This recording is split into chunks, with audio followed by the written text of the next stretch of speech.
자, 하나님 말씀 마가복음 3장 13절부터 15절입니다. 하나님 말씀을 들으시기 바랍니다.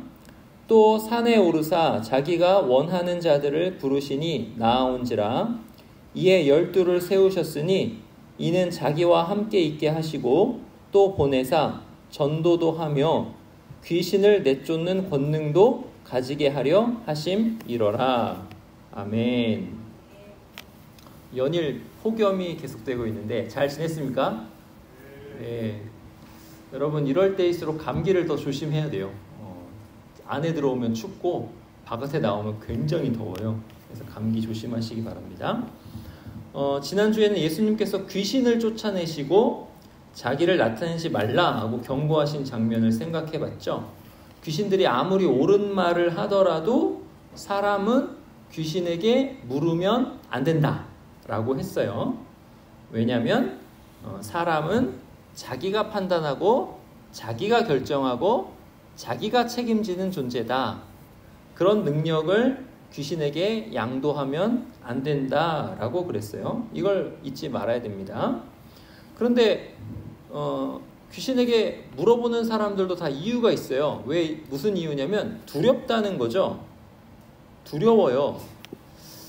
그러니까 너 이렇게 하다가 재산을 이렇게 많이 모아놨는데 이게 망가지면 어떡하나, 또는 내가 죽으면 어떡하나, 이런 게 두려워요.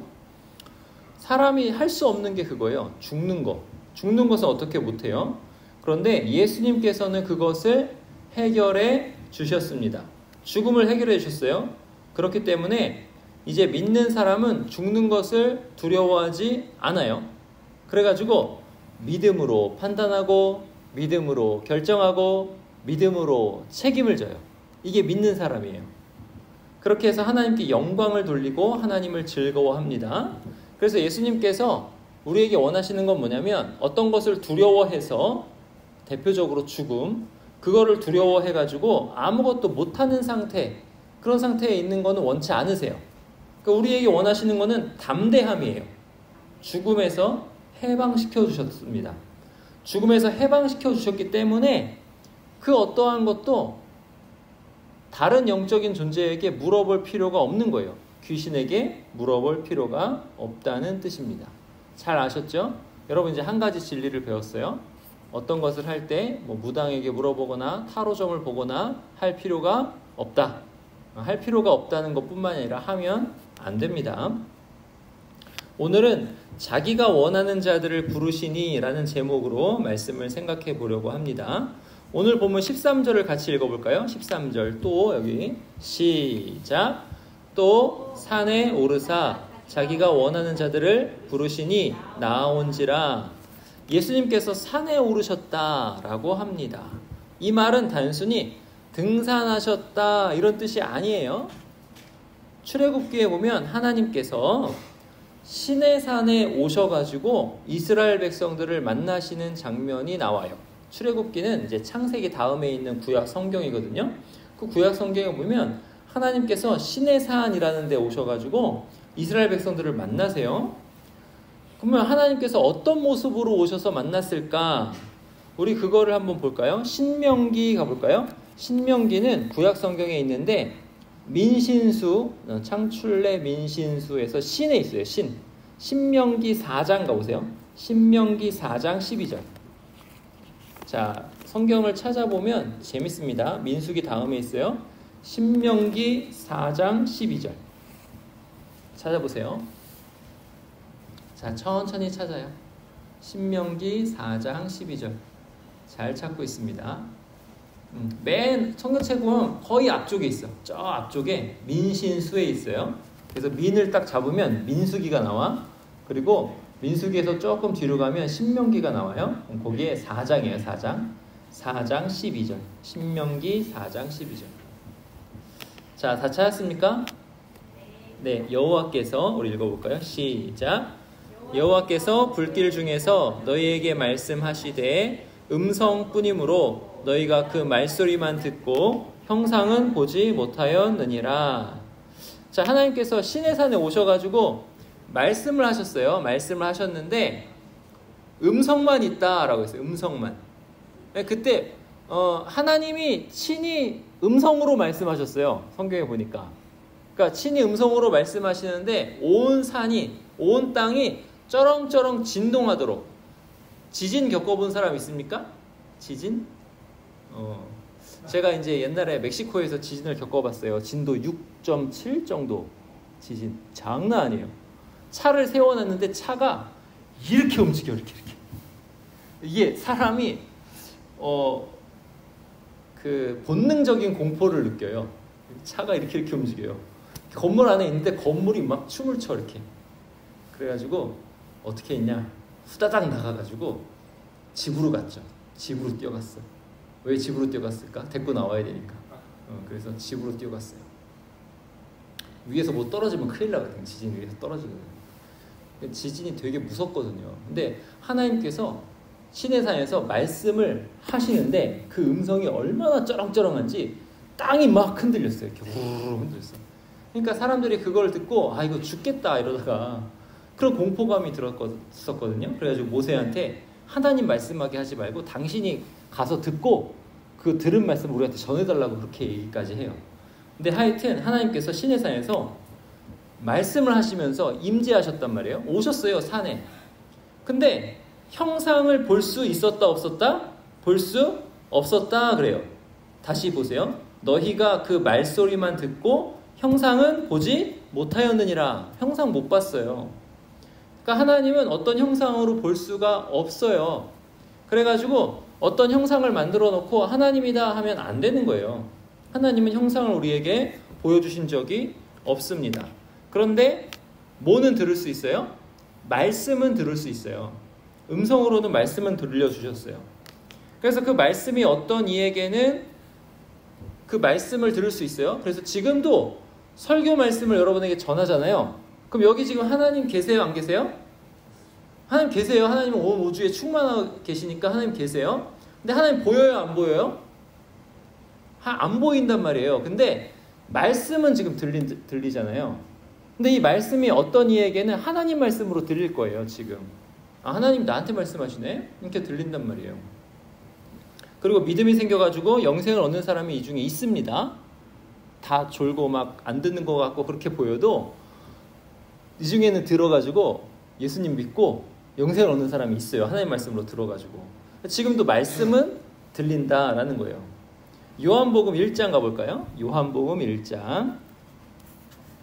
요한복음은 빨간 쪽에 있어요. 요행롬 우리 가봅시다. 요한복음 1장 14절. 또 천천히 찾아보세요. 저 뒤쪽에 빨간 쪽 보이죠? 요행롬 거기에 요를 딱 잡고 딱 하면 1장이에요. 그리고 한 장을 넘기든지 하여튼 거기에 있든지 1장 14절이 딱 있습니다. 자, 요한복음 1장 14절. 그냥 요를 잡고 딱 넘기면 돼요. 말씀이 이렇게 되어 있는데 찾았습니까? 말씀이. 자, 같이 읽읍시다. 시작. 말씀이 육신이 되어 우리 가운데 거하심에 우리가 그의 영광을 보니 아버지의 독생자의 영광이요 은혜와 진리가 충만하더라. 자, 말씀이 그러니까 시내산에서 그 말씀도 생각하면 돼요.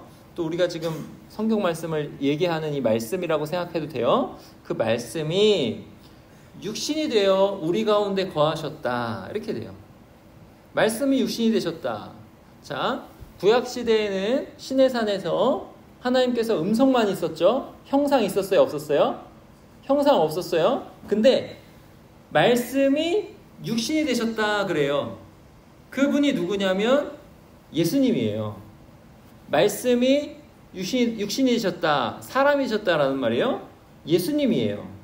근데 그 예수님을 우리가 봤다. 제자들이 본 거예요. 요한을 비롯한 제자들. 요한복음은 요한이 지었어요. 그래서 요한을 비롯한 제자들이 우리가 그의 영광을 보니 봤어요. 근데 뭘 봤어요? 영광을 봤다. 아버지의 독생자의 영광이요. 이렇게 보았다는 거예요. 자, 구약시대에 시내산에 사람들이 불길 중에 임하시는 하나님을 봤어요. 그러니까 하나님의 형상은 못 봤어요. 근데 뭘 봤냐면 하나님의 영광은 봤어요. 영광이 뭔지는 설명하자면 길기 때문에 넘어갈게요. 근데 하여튼 하나님께서 불길 중에 영광 중에 임하신 거는 봤어요. 너무 이게 불길에다가 음성에다가 막 우레, 번개 뭐 이런 것들이 막 있었거든요. 그게 하나님의 영광을 막 드러내는 거였어요, 그게. 그래서 그 영광을 봤다라는 거예요. 근데 제자들이 말씀이 육신이 되신 예수님을 딱 봤는데 뭘 본 거예요? 우리가 그의 영광을 봤다. 이렇게 된 거예요. 그러니까 시내산에서 하나님의 영광을 본 것처럼 예수님의 영광을 본 거예요. 영광을 보니까 아버지의 독생자의 영광이라는 거예요. 하나님 아버지, 하나님의 외아들, 하나님의 하나뿐인 아들, 하나님의 아들의 영광이다. 이걸 봤다는 거예요. 그러니까 시내산에 있었던 그 심히 두려운 영광, 그 영광을 누구에게서 봤다는 거예요? 예수님에게서 봤다라는 거예요. 그러니까 오늘 본문에 예수님께서 산에 오르셨다라는 거는 이게 식사를 하시고 소화를 시키려고 등산을 하셨구나, 이게 아니에요. 산에 오르셨다는 건 뭐냐면 구약시대에 하나님께서 시내산에 강림하셨듯이 예수님께서 하나님으로서 산에 임재하셨다, 이런 뜻이에요. 산에 거기 계셨다, 이런 뜻이에요. 그 예수님을 볼 때 제자들은 하나님을 보는 것 같이 보았다라는 거예요. 예수님은 하나님이시다. 말씀이 육신이 되셔서 우리 가운데 거하신 하나님이시다. 그 하나님을 보았다, 이런 뜻입니다. 여기 이제 말씀이 육신이 되셨다라는 말을 잘 알아들어야 돼요. 말씀이 육신이 되셨다. 이게 뭘까? 제가 제 아내에게 가끔 툭 던지는 말이 있어요. 제 아내에게 가끔 사랑해 그럽니다. 되게 닭살 돋는 말이죠. 사랑해 그래요. 그럼 제 아내가 뭐라 할까요? 나도 사랑해 할까요? 제 아내 그렇게 얘기 안 해요. 제 아내는 딱 그래요. 값싼 사랑은 집어치워라 그래요. 제가 사랑해 하면 제 아내는 값싼 사랑 집어치워라 그래요. 이게 무슨 뜻이에요? 이게 무슨 뜻인지 알죠? 자, 말로는 사랑해 하는데 그 말을 왜 하고 있냐면 내가 지금 뭔가 바쁜데 나 건드리지 마, 이런 뜻이거든요. 저는 나 지금 뭔가 바빠 이거 하는데 나 좀 건드리지 마, 그러니까 사랑해. 그러니까 집사람은 아는 거죠. 그 값싼 사랑 집어치워라. 근데 사랑한다고 말로 안 해도 제 아내가 사랑을 느낄 때가 있어요. 언제냐면 제가 청소기를 들고 청소를 할 때, 음식물 쓰레기를 막 담아가지고 버릴 때, 안 시켰는데 막 갑자기 집 정리를 막 하고, 그리고 아무것도 안 시켰는데 자기한테 와가지고 막 도와줘, 뭐를. 그럴 때 사랑을 느끼는 거죠. 그때는 사랑한다고 얘기 안 해도 좋아합니다. 사랑을 느껴요. 여러분, 사랑하니까 봉사하는 거잖아요. 말씀이 육신이 되어가 그거예요. 여러분의 선임이 나를 잘 챙겨준다는 거 언제 느끼죠? 내가 너 진짜 좋아해, 이런 말로 느끼나요? 자기를 잘 챙겨주고 솔선수범해서 굳은 일을 자기가 해줘, 선임이. 그리고 좋은 거 생기면 막 후임한테 챙겨줘, 맛있는 거 사줘. 그러면 그것에서 이 선임은 나를 잘 챙겨주는구나, 나를 좋아하는구나, 이걸 느끼는 거예요. 뭘로 느끼는 거예요? 말로 느껴요? 사랑으로, 행동으로 느끼는 거죠. 그러면 후임도 마찬가지예요. 후임도 이 후임은 나를, 선임인 나를 정말 잘 존중하는구나, 이거 언제 느껴요? 시키지도 않았는데 선임이 해야 될 일을 후임이 먼저 쳐내준다든가, 일을 잘 해놓는다든가, 이렇게 하면 느끼는 거죠. 나를 정말 잘 존중하는구나. 한마디를 했는데 10마디를 알아듣고 뭔가 일을 한다거나. 행동에는요, 말로 표현할 수 없는 어떤 내용이 담겨 있는 거예요.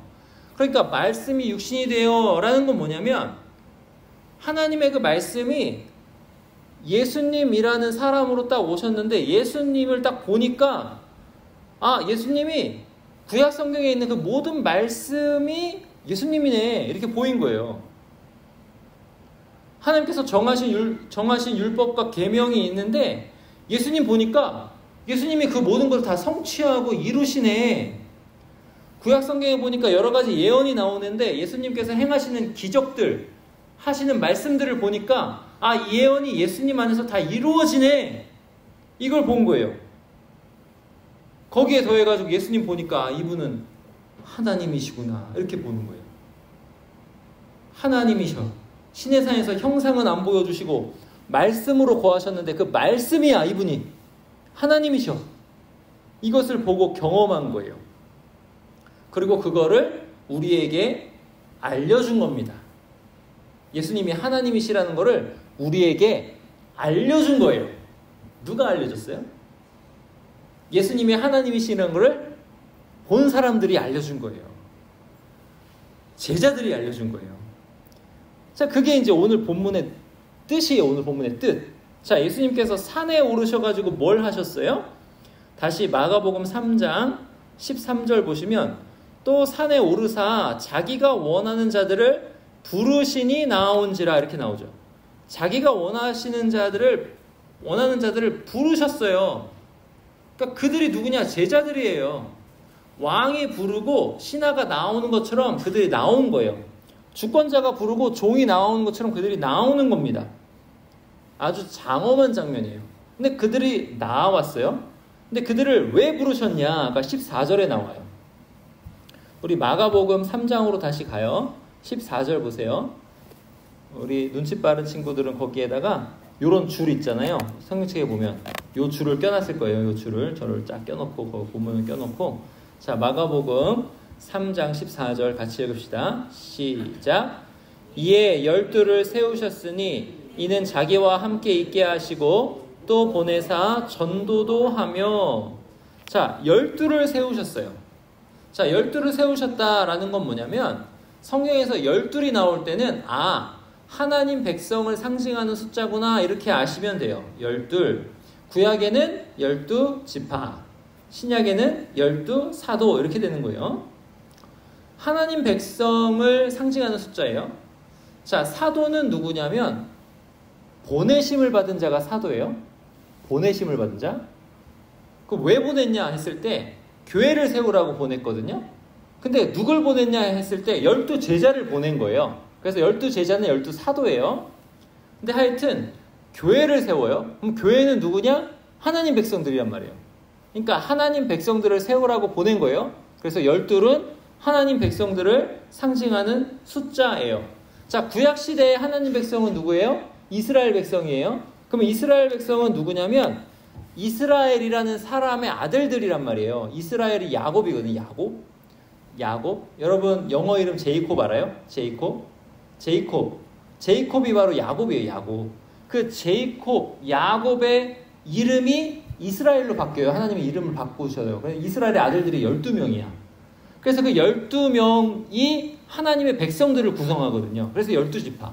그래서 12를 성경에 나오면 하나님의 백성을 뜻하는 숫자구나 이렇게 아시면 돼요.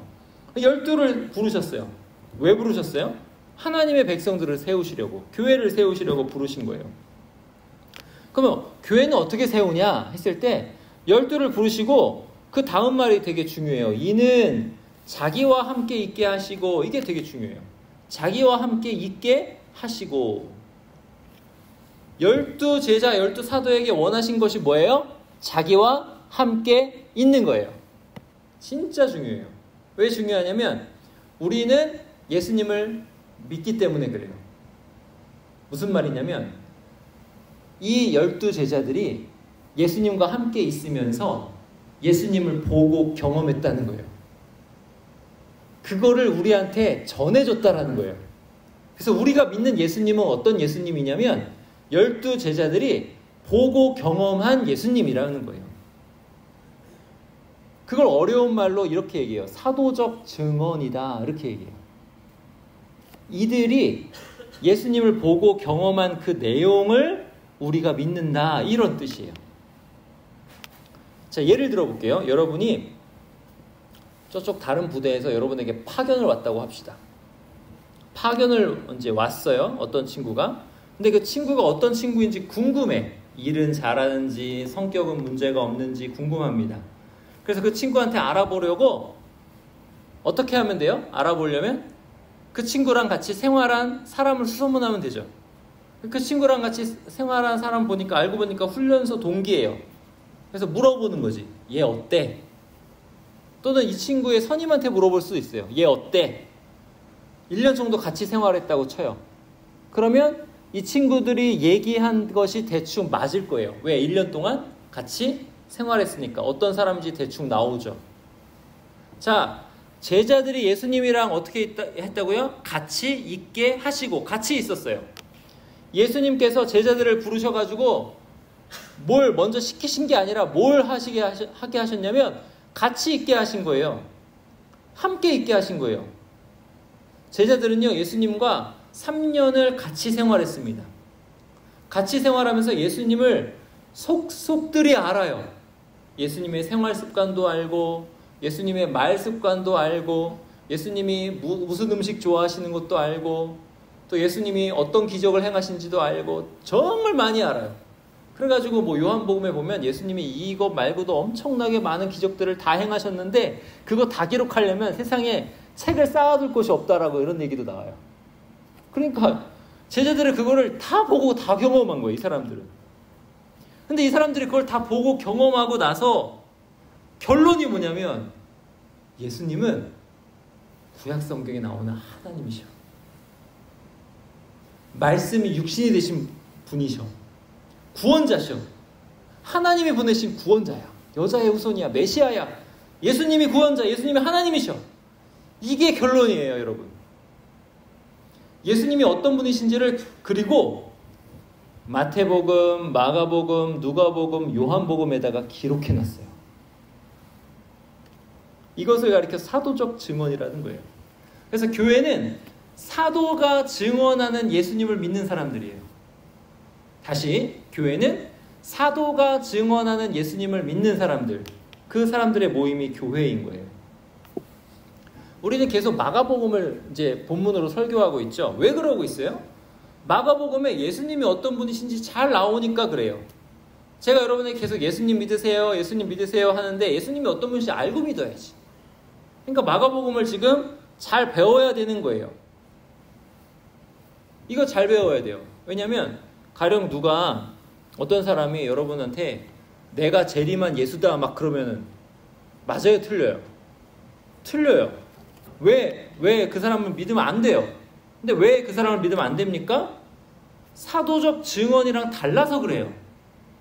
예수님은 이 성경 말씀에 나온 대로 하면, 사도적 증언에 의하면 그런 식으로 재림하지 않으시기 때문에 그래요. 재림도 제가 옛날에 여러분에게 설교를 했는데 다제대했어요. 기환이 들었나? 재림도 설교했어요. 재림하실 때 예수님은 모든 사람이 다 보시게끔 오셔요. 한 사람도 예수님 재림하셨는데 모르는 경우가 없어요. 그러니까 그게 이제 사도적 증언이란 말이에요. 근데 그거에 반대되는 말로 이런 예수를 믿어, 저런 예수를 믿어 하면은 아닌 거예요, 그거는. 그걸 가리켜서 사입이라고 그러고 이단이라는 거예요. 자, 그 다음 말씀이 뭐예요? 또 보내사 전도도 하며예요. 자, 우리가 예수님을 어떻게 믿었습니까? 사도들이 전도해서 믿은 거예요. 전도. 이 전도가 예수님 믿으세요 이것도 되지만은 이 전도는 뭐냐면 예수님이 이런 분이다라고 증언을 해놓은 거예요. 이게 전도예요. 그러니까 사도들이 예수님이 이런 분이다라고 그거를 전해줘가지고 우리가 지금 복음서도 가지고 있고 예수님에 대해서 생각도 하고 믿고 이렇게 되는 거예요. 그래서 기독교가 뭐냐? 우리가 믿는 건 뭐냐?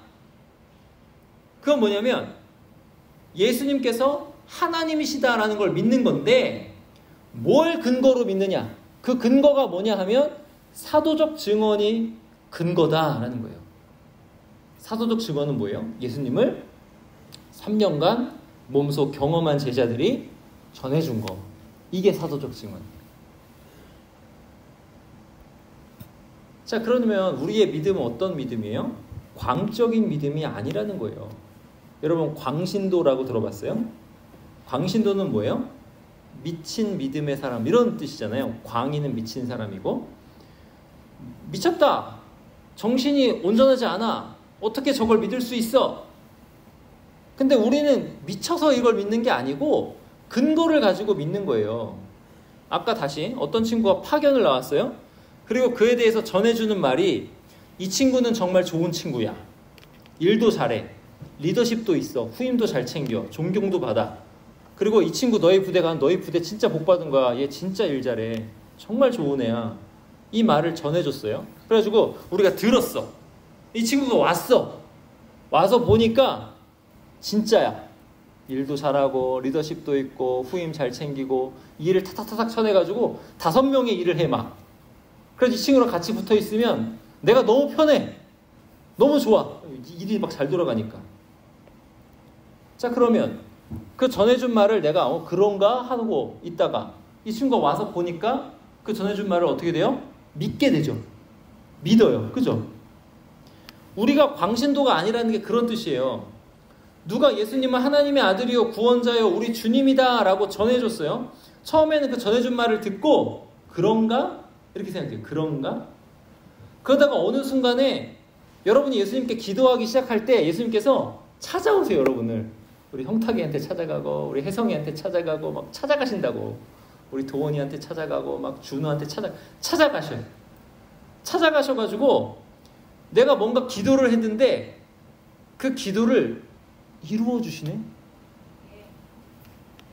여러 가지 사건으로 예수님이 진짜 하나님이신가 보여주셔. 경험해요. 그러면서 믿음이 점점 확신이 되는 거예요. 아, 그 친구가 한 말이 맞구나. 이렇게 되는 거예요. 그러니까 지금 성경이 사도 증언을 하고 있을 때 내가 먼저 그것을 받아들이고 그 다음 스텝이 뭐냐면 예수님을 내가 실제 나의 생활에서 몸소 경험해야 되는 거예요. 그래야 예수님이 나의 주님이시고 나의 하나님이시구나 이렇게 믿음이 자라는 거예요. 그럼 믿음이 자라면서 성경을 보면 또 성경에 있는 말씀이 진짜 맞네 또 이렇게 되는 거예요. 믿음의 상승작용 이렇게 되는 거예요. 그러니까 여러분들이 예수님 믿는 사람들 중에 이렇게 딱 보면 이런 것들을 겪은 사람이 다 이렇게 있는 거예요. 와가지고 여러분에게 간증한 사람도 그렇고 저도 지금 설교하는 저도 그렇고 우리 집사님 원사님도 그렇고 이걸 다 겪은 거란 말이에요. 그렇게 해서 하나님 백성으로 세워지는 겁니다. 사랑하는 철마교회 성도 여러분 중에는 교회 처음 나오는 친구들이 많아요. 처음 나와가지고 예수님에 대해서 들으면 그런가? 아닌가? 잘 모르겠다 이런 생각이 들어요. 근데 그런 생각이 들더라도 계속 나오시면 돼요. 계속 나오세요. 그러다 보면 그렇구나 라고 할 때가 와요. 그렇구나. 그러다가 예수님께서 여러분에게 찾아가셔요. 그러면 그 찾아오시는 예수님을 내가 경험하는 거예요. 그렇게 해가지고 여러분도 예수님을 믿게 되실 거예요. 그런 본문에서 예수님께서 산에 오르셔서 자기가 원하는 자들을 부르셨어요. 그건 누구를 위한 거예요? 이 본문은 그럼 누구를 위한 거예요? 여러분을 위한 거예요. 여러분이 예수님 믿고 구원 얻게 하려고. 이 얼마나 놀라운 은혜입니까? 이 성경이 2000년 전